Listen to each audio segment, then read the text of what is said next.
नमस्कार दोस्तों, मैं ओमकार सिन्हा। आप सभी को नवरात्रि की हार्दिक शुभकामनाएं। हैप्पी नवरात्रि।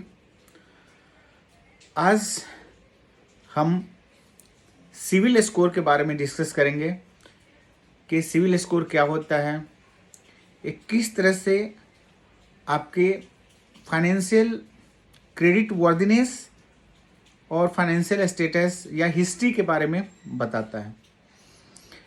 एक एग्जांपल मैं आपको देना चाहूँगा। 2 दिन पहले की ये घटना है। एक कस्टमर बैंक में आया और बोला कि सर मुझे हाउसिंग लोन चाहिए। तो सबसे पहले मैंने पूछा कि ठीक है, आप मुझे अपना केवाईसी दीजिए, आधार कार्ड दीजिए, पैन कार्ड दीजिए। पहले ये देखा जाएगा कि आपका सिविल हिस्ट्री क्या है, सिविल का स्कोर क्या है। इसके बाद निर्धारित किया जाएगा आपकी इनकम के आधार पे और प्रॉपर्टी के वैल्यू के बेस पे कि आपको कितनी हाउसिंग लोन मिल सकती है या आपकी क्या एलिजिबिलिटी होगी हाउसिंग लोन के लिए। तो मैंने उनका केवाईसी लिया। जब मैंने सिविल रिपोर्ट जनरेट किया उनका, तो उनके सिविल जो स्कोर आया दैट वाज लेस देन 700। वो क्यों भाई? तो जब मैंने उनकी सिविल हिस्ट्री को देखा तो मैंने देखता हूँ कि उन्होंने पहले के लिए हुए कई लोन जो कि अभी भी आज के डेट में वो बंद हैं, इसके बावजूद पहले वो डिफ़ॉल्ट किया। डिफ़ॉल्ट मीन्स कि उन्होंने जो है कि रिपेमेंट सही टाइम पे नहीं दिया, उनका अकाउंट ओवरड्यू में लगातार रहा। कई क्रेडिट कार्ड ऐसे थे जिनको उन्होंने यूज़ तो किया बट ड्यू डेट पे पेमेंट नहीं किया। इसके अलावा एक और उसमें एक हिस्ट्री था, क्रेडिट हिस्ट्री ये था कि मात्र 600 कुछ रुपए, 627 रुपये अप्रॉक्स उन्होंने क्रेडिट कार्ड का पेमेंट नहीं किया था।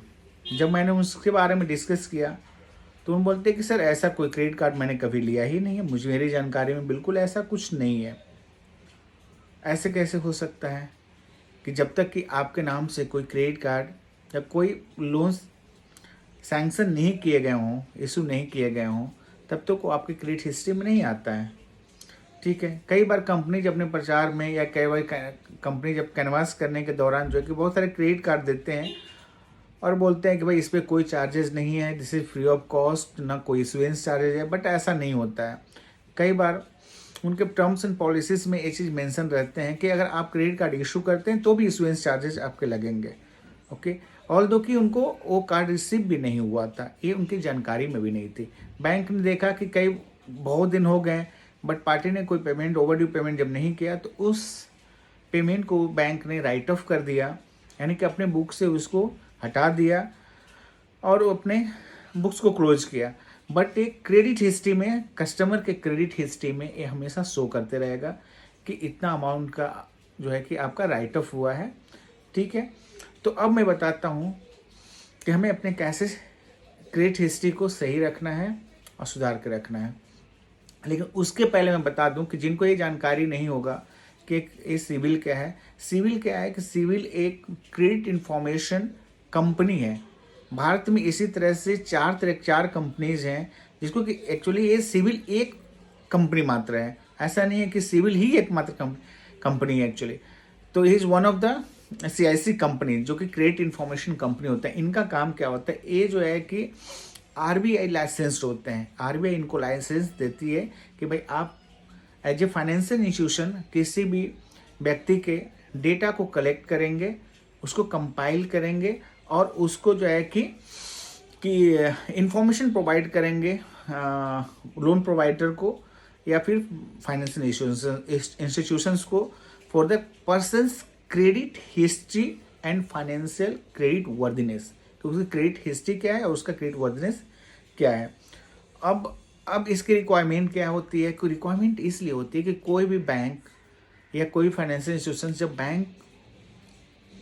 जब लोन प्रोसीड करती है तो वो देखती है कि इस या उक्त व्यक्ति का क्रेडिट का इवैल्यूएशन, उसका क्रेडिट रिस्क का इवैल्यूएशन कैसे किया जाए कि किस रिस्क तक का उसका क्रेडिट हिस्ट्री क्या रिस्क है, और इससे डिटरमाइन करती है कि व्यक्ति का क्रेडिट वर्दीनेस क्या है। ये इसलिए रिक्वायरमेंट है कि ये evaluation of credit risk and determination of credit worthiness. Okay, अब देखिए, तो इस तरह से CICS कंपनी 4 कंपनीज है, जिसमें कि आपका सिविल है, जिसको कि आमतौर पर जब आप सर्च करेंगे तो उसमें ट्रांस यूनियन सिविल दिखाएगा, इक्विफैक्स है, इसके अलावा क्रीफ है और एक्सपीरियन है। ये चारों company as a CICS agencies या कंपनीज काम करती है, जो कि बैंक्स को और फाइनेंशियल इंस्टीट्यूशन को क्रेडिट इन्फॉर्मेशन प्रोवाइड करवाती है कस्टमर्स का। ओके, अब देखिए, आपका जो है कि सिविल जो स्कोर होता है, सिविल स्कोर कैसे आता है, that is based on your credit history. तो वो दिखता है 300 से लेकर के स्कोर इसका 900 तक रहता है, जिसको कि 4 तरह से कैटेगराइज आप कर सकते हैं। एक तो हुआ कि पुअर हुआ, जिनके क्रेडिट हिस्ट्री जो है कि 300 से लगभग 600 का अप्रॉक्स रहता है, रेट द पुअर। ठीक है, इसके बाद में एक फेयर रहा, आप समझो 600 से लेकर के 700 के करीब में, 750 के करीब में फेयर है और गुड कहिए उसको। और 750 के ऊपर का जो सिविल स्कोर होता है, that is the excellent CIBIL score. जहाँ 750 से ऊपर का है तो उसमें ये बिल्कुल चांसेस है, 100% ऑलमोस्ट चांस होता है कि उसका जो risk rating is a very low, और that is the prime, consider as a prime. So अब बात करेंगे हम लोग कि सिविल स्कोर को इफेक्ट करने के लिए कौन कौन से फैक्टर्स हो सकते हैं कि जिसकी वजह से सिविल स्कोर हमारा कम आता है। तो पहला चीज़ ये है कि जब हम कोई लोन लेते हैं या क्रेडिट कार्ड अपना रखे हुए हैं, तो हम रिपेमेंट लोन का अगर प्रॉपर टाइम पे नहीं करते, EMI प्रॉपर टाइम पे नहीं भर रहे हैं, अगर ओवरड्राफ्ट हम रखे हुए हैं, तो उसका इंटरेस्ट जो है कि मंथ ऑन मंथ बेसिस पे प्रॉपरली नहीं जमा करते हैं। ठीक है, एक कारण होता है कि late repayment is the one of the main cause.